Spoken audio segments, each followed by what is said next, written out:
এই মিতু, জি সাহেব। আমাকে এক গ্লাস পানি দাও তো। আচ্ছা সাহেব।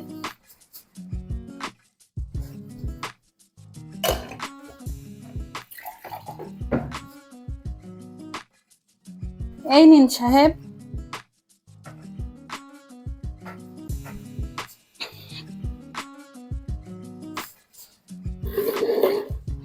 এই মিতু, শোনো। জি সাহেব।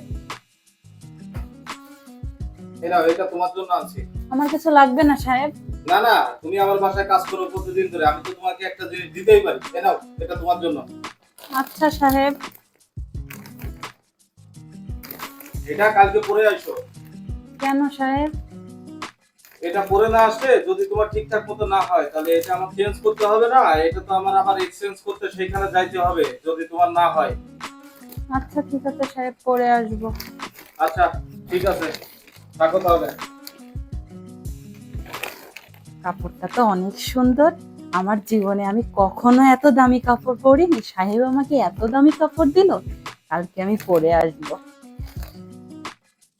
যা, এটা রেখে আসি।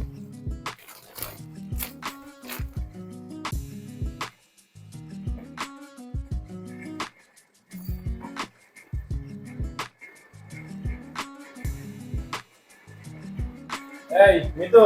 হ্যাঁ সাহেব। ও, তুমি ড্রেসটা পরে আসছো কালকে? হ্যাঁ সাহেব। ড্রেসটাই না তোমাকে খুব সুন্দর মানিয়েছে। আচ্ছা সাহেব। এই নাও, এটা নাও, এটা দেখো। ঘড়িটা অনেক সুন্দর হয়েছে, মেম সাহেবকে অনেক সুন্দর মানাবে। আরে না না, এটা তুমি ধরো। এইরকম আরো 8-10টা তোমার মেম সাহেবের ঘড়ি আছে। কিন্তু সাহেব, এটা আমি নিয়ে কি করব? এটা তোমার জন্য, এটা তুমি নাও। তোমার ড্রেসের সাথে না এই ঘড়িটা খুব পারফেক্ট মানাবে, এই জন্য তোমার জন্য নিয়ে আসলাম আমি। কিন্তু সাহেব, এরকম এত দামি ঘড়ি পরার অভ্যাস তো আমার নেই। আমি আমার জীবনে কখনো এত দামি ঘড়ি পরিনি। আপনি এটা মেম সাহেবকে দিয়ে দিন। না না, এটা তুমি রাখো। আমি বলছি না তোমার ড্রেসের সাথে খুব পারফেক্ট মানাবে, ওটা তুমিই রাখো। ঠিক আছে? আচ্ছা সাহেব।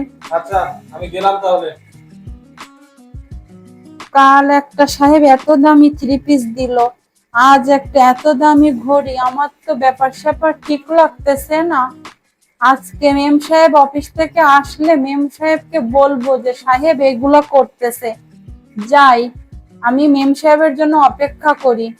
আর যদি মেম সাহেবকে না বলি তাহলে দেখা যাবে আমার জন্য মেম সাহেবের সংসার ভেঙে যাবে। না না, আমি সেরকম কিছু করতে পারি না।